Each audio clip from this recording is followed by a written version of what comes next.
तर बघा असं कामाला लेट झाला ना, अशी धावपळ उडते. तर झालं काय, आम्ही गेलतो बाहेर आणि यायला बराच लेट झाला. आलं की मग पटापट स्वयंपाकाच्या तयारीला लागले मी. कांद्याची पात करायची होती. मग पातेला सगळ्यात पहिली फोडणी देऊन घेतली.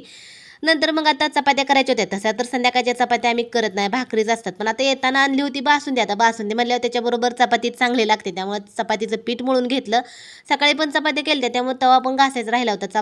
मग तवा घासून घेतला, कट्यावर सगळं आवरून घेतलं आणि घड्याळाकडे बघत बघत आपलं चाललं होतं पटकन स्वयंपाक करायचं काम. चपात्या तर झाल्या. मग त्याच गरम तव्यामध्ये शेंगदाणे पण भाजून घेतले, कट्टा पुसून घेतला आणि आता इथे जे पोळपाट बेलन आहे तर ते घासून घेत असते मी. आता घासायचं साईडला ठेवायचं.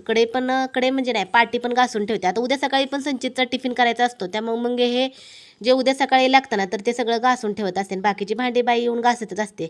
आणि नंतर मग गरम गरम स्वयंपाक झाला की लगेच गरम गरम जेवण करायला बसलो होतो. चला तर तुम्ही सगळेजण या जेवण करायला आणि एकदम माझं पटापट रोबोटसारखं काम सुरू आहे. चला बाय. व्हिडिओ कसा वाटला नक्की सांगा.